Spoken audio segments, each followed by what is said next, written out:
Matapos magsalita si Chris ay hindi nakaligtas kay Armando ang malungkot nitong mga ngiti. Mamasa-masa at medyo pula na rin ang gilid ng kanyang mga mata. Halatang naluluha ng dalaga sa pagunita sa yumao niyang ina.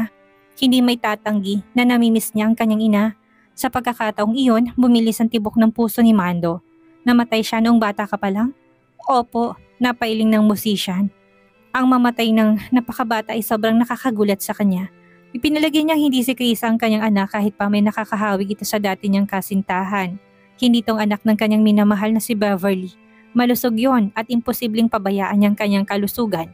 Natatandaan niya rin na sinabi sa kanya noon ng isang manghuhula na mabubuhay siya ng mahaba, matagal at sagana. Nang dahil sa kanyang narinig ay nawala na ng gana si Mando na inumin ng kanyang kape. Nakakalungkot naman yun. Malit nang umiti lang si Krisa, pilit lang yun. Dati kapag napag-uusapan nila ni Rita ang tungkol sa kanyang ina, walang hindi iiyak siya. Ngunit ngayon, hindi niya maipaliwanag kung bakit parang pinipigilan ni Mr. Salis ang kanyang mga luha at pinapalakas siya. Siya nga pala, ano ang pangalan ng mama mo? Parang nabingi si Krisa sa katanungang yun. Gusto ko lang siyang isama sa mga panalangin ko. Bago pa masabi ni Krisa ang pangalan ng kanyang ina ay naghoromentado ng tumunog ang cellphone ng musician. Doon na nabaling ang buong atensyon ng mata nito. Nang tingnan ni Mando ang screen ng cellphone niya, ay ngumiti ang matanda at bahagyang humingi ng paumanhin kay Krisa dahil kailangan niyang sagutin at unahin. Pasensya na iha, tumatawag ang anak ko. Kababalik lang kasi nito sa bansa at ang una niyang gagawin ay ang makita ako. Tumayo na doon ang musician na mga alis na, ngunit hindi ito lumayo ng table hanggat hindi ito tumatango sa kanya si Krisa. Bilang sang-ayon, sige po, mag-iingat po kayo. Sa hindi malamang dahilan nag-atubili si Mandong talikuran at iwan doon si Krisa. Alam niyang hindi nararapat ngunit marahan pa rin hinawakan niya ang ulo ng dalaga. Huwag kang mag-alala iha, next time na magkita tayo ililibre ka ng Tito Mando. Gumiti lang si Krisa. Bilang tugon, hindi niya kailangang mangako sa kanya pero ibang dating noon sa dalaga. Pangit mang pakinggan pero hindi niya na mahintay kung kailan darating ang next time na sinasabi sa kanya ng musician. Sige po, kayo pong bahala Tito Mando. Sagot ni Krisa na hindi pa rin nawawalang matingkad ng ngiti sa kanyang labi. Muli na namang natigilan si Mando na makita niya ang dalawang maliit na mga biloy ni Krisa na kagaya ng sa dati niyang kasintahan kadang ngumingiti. May ganun din si Beverly kung kaya naman mas lalo pa niyang naging kamukha ang dating kasintahan. Kung hindi lang dahil sa anak niyang si Nelia, hindi niya iiwan dito si Krisa at aalamin niya ang buong pagkatao nito. Malakas ang kutob niya pero mayroon din namang siyang agam-agam.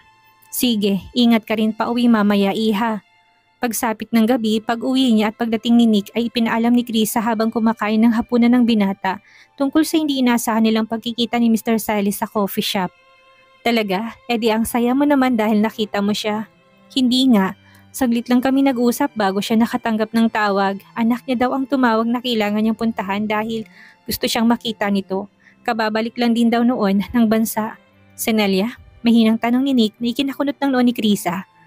Hindi ko alam, Nelia bang pangalan na anak ni Mr. Salis? Hindi na nakasagot doon si Nick. Kinuha niyang baso na kanyang tubig at mabilis na nilagok. Mukhang hindi nga yata nagbibirong kanyang ina nang sabihin nitong nasa bansa ang dating kasintahan niya. Ang akala niya pa naman ay ginugood time lang siya ng ina. Medyo nanigas ng katawan doon ni Nick. Hindi siya tumugon sa tanong ni Krisa. Busog na ako. Tumayo na doon ang binata matapos nabitawan ng kanyang kobyartos.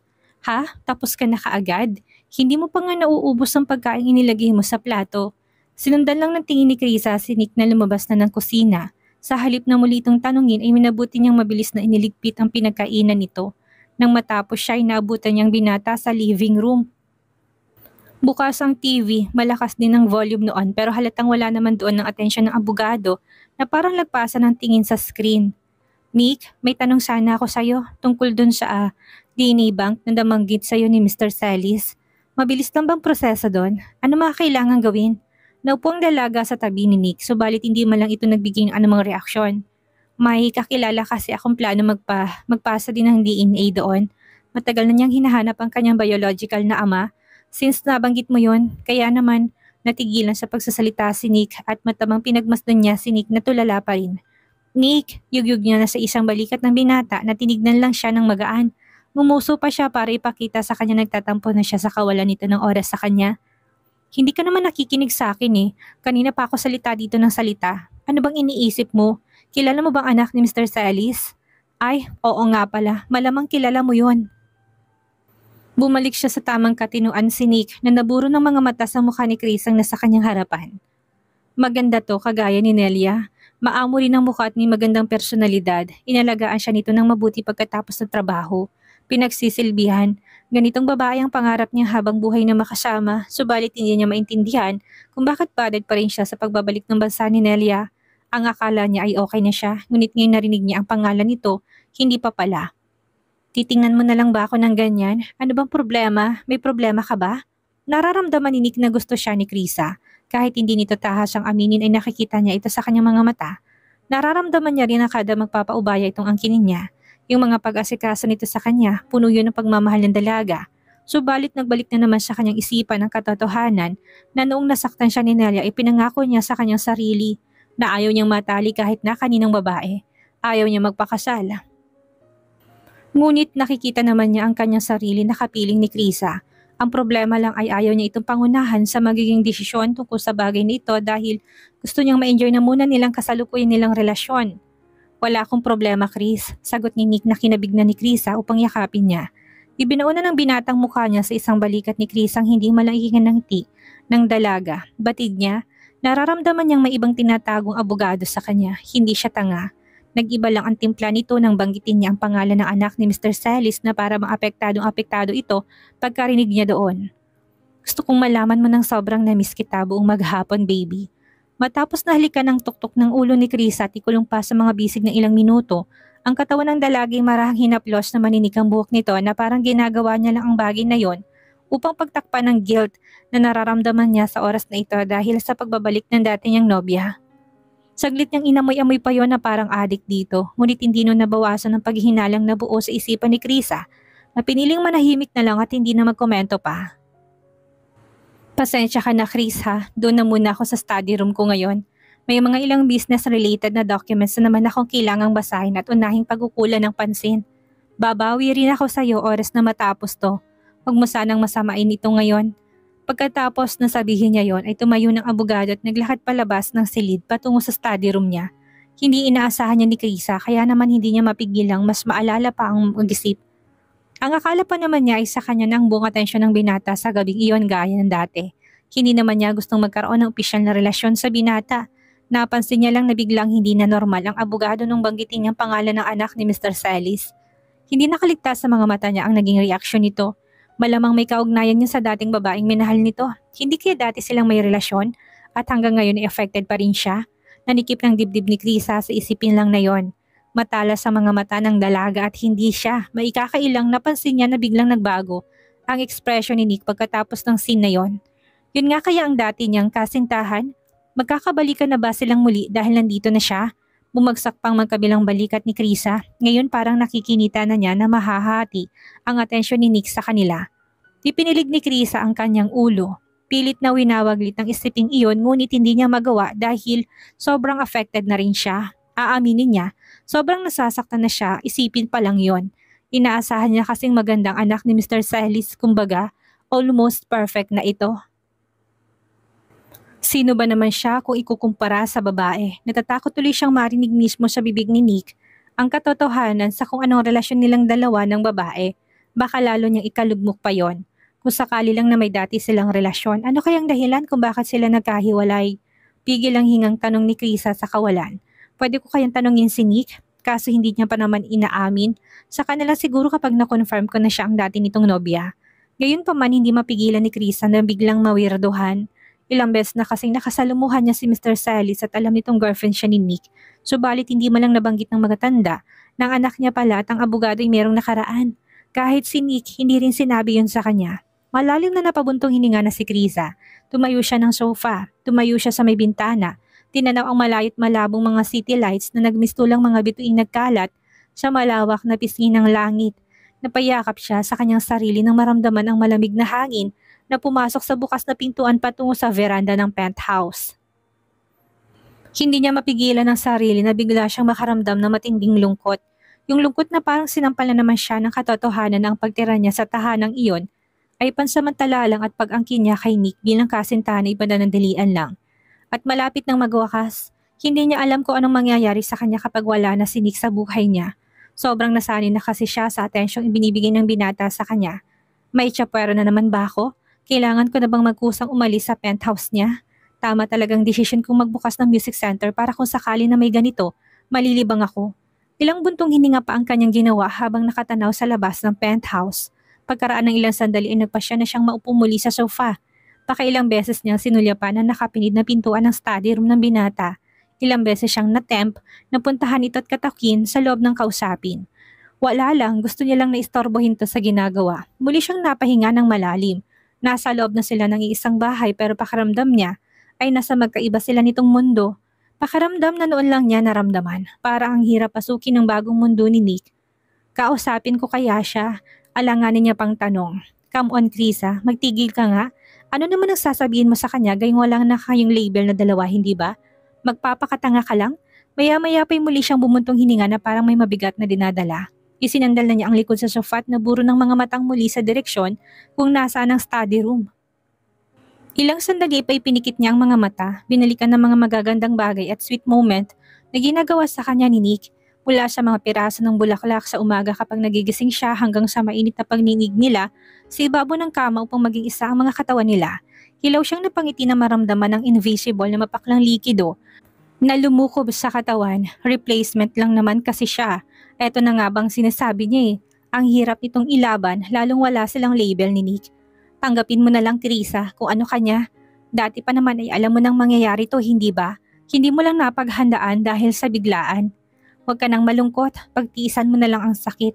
Hindi na pinalawig pa yun ni Krisa. Hindi niya sinubukang puntahan si Nick at kausapin dahil alam niyang walang sila. Walang silang klarong relasyong dalawa, basta nagsasama lang sila sa loob ng bahay. Nakitira lang siya, nakisama, inaalay ang kanyang katawan sa abogado. Siya ang may kasalanan noon. Baka mamaya masamain pa ito ni Nick. Kahit nagaano siya katanga, alam niya't nababasa niyang ganong klase ng ugali ngayon ng binata. Nakataniman yon sa isipan niya. Nagkaroon pa rin ito ng walang kapantay na epekto ngayon. Hindi si Krisa ang uri ng taong magdadala ng kahihiyan para sa sarili. Gustong mapag-isa ni Nick at ibinigay lang niya ang gusto ng binata. Hindi siya naniniwala sa palusot nito. Hindi ganun ang magiging trato ng binata sa kanya kung simpleng trabaho lang niya ang dahilan. Gayunpaman, pinagluto pa rin niya ang abogado ng midnight snack. Tinakpan niya lang iyon sa ibabaw ng dining table. Nilagyan niya rin iyon ng note para naman mapansin to ni Nick oras na lumabas ito ng study room at magtungo ng kusina. Pagkatapos noon ay nagtungo siya ng music room. Pasandal na tumayo sa may bintana kung saan nakahawi ang kortina nito. Chinek lang niya ang financial statements ng music center kung magkano nang nagagastos niya. Ilang sandali pa'y pumasok na siya ng silid upang mabilis na maligo at ihanda ang sarili sa maaga niyang pagtulog.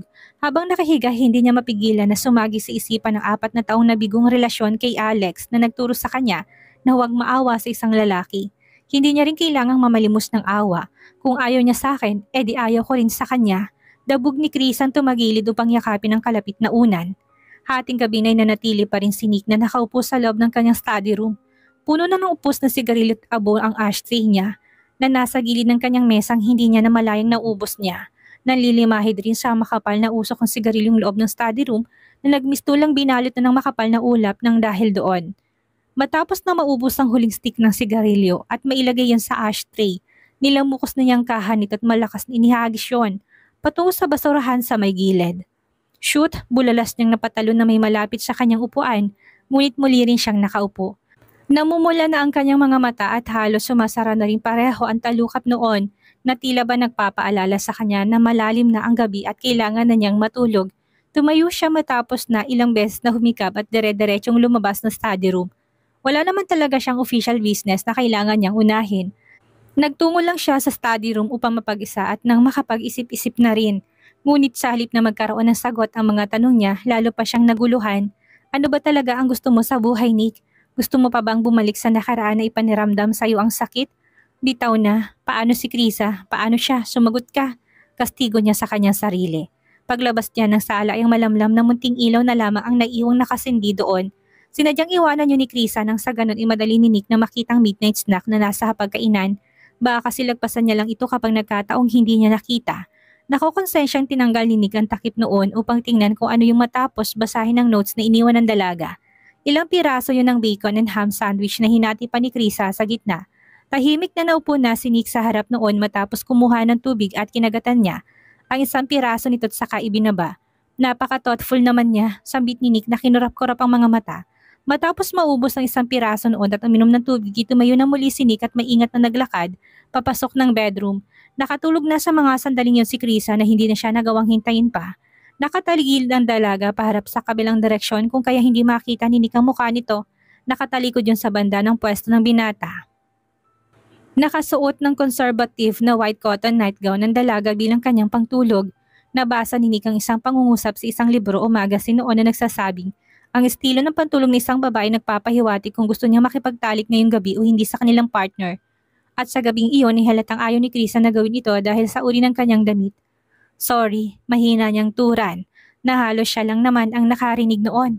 Napabuntong hininga na naman si Nick, nahuhulaan niya na para yatang may alam ng dalaga kung bakit nagkakaganoon siya. Pagkatapos maligoy nahiga na siya sa tabi nito, pinakiramdaman ng binata kung gagalaw ba si Krisa, gayong nakihiga na siya sa kanyang tabi, ngunit ilang minuto nang lumipas wala pa rin tong naging galaw. Niyakap na niya ang katawan nito, dinampi ang kanyang isang palad sa maselang parte ng dalaga na nasa pagitan ng mga hita. Kung ayaw nitong gumising, siya ang gagawa ng paraan at gagamitin niya ang katawan nito na alam niyang paniguradong hindi siya magagawang tanggihan o biguin. Chris, gising ka pa ba? Makailang beses niyang hinalikan ng leeg nito pero wala yung naging epekto. Hindi pa rin tumugon ito. Pwede ba tayong mag-usap? Alam kong gising ka pa. Pinasok na ni Nick ang kanyang sampalat sa ilalim ng damit ni Krisa at marahang minasay ng isa niyang dibdib. Napadilat na mga mata niya doon na si Krisa na kaagad ang hapdi. Napakurap-kurap pa siya na parang biglang naalimpungatan. Ginala niya ng mga mata sa paligid. Nang maging malinaw sa kanyang isipang nasa loob siya ng silid ay nagsalita na siya doon. Nick, nag-inat siya ng dalawang braso at umayos ng higa. Sumagi kaagad sa isipan niyang ginawa nito kanina. Malalim siyang bumuntong hininga at hinarap ng binatang nakatitig lang sa kanyang muka. Tila may hinihintay itong gawin niya ngunit batid niyang hindi niya ibibigay ang gusto nito sa gabing iyon. Pagod ako, Nick. Wala rin sa mood. Turan niyang batid niyang maintindihan ito ng binata kung anong nais niyang ipahiwatig sa kanya. Ayokong gawin ngayong gabi ang bagay na yon. Hindi rin naman yun ang gusto ni Nick na mangyari sa kanila. Gusto niya lang makausap si Krisa kaya lang naman ay hinawakan para magising ito't pansinin siya. Nang hindi mag-react doon ng dalaga, nag-confess na siya na bumulabog sa isipan. Gusto niyang gumaan ng pakiramdam. May aaminin ako sa iyo, Chris, dahil ayoko ma-misunderstood mo ang bagay na yon. Hindi nagsalita si Krisa na sa mga sandaling yon ay nakaharap na sa binata. Halos ilang taon ko ring naging girlfriend si Nelia, ang anak ni Tito Mando. Nanatili nakatitig lang si Krisa sa mukha ni Nick. Hindi niya ina-expect na magsasabi to ng ganito sa kanya. Ngunit napatunayan lang niya na tamang hinala niya. Sumandal siya sa dibdib niya at bumulong kung saan hindi makikita ni Nick ang nilalaman ng kanyang mga mata. Gusto mo bang makipagbalikan sa kanya? Hindi, wala akong plano. At saka engaged na siya ngayon. Matagal ng panahon na rin yun. Hindi na muling nagtanong pa si Krisa. Naisip niya ng paliwanag nito ay sa sarili niya lang sinabi at hindi naman sa kanya. Pilit niyang kinukumbinsi ang sarili na ang relasyon niya kay Nelia ay nakaraan na at tapos na dahil engaged na siya. Paano kung hindi pa pala ito engaged? Babalikan niya ba? Mula naman sa umpisa wala siya mapanghahawakan sa binata. Pero apektado pa rin siya. Alam na alam yun ni Krisa.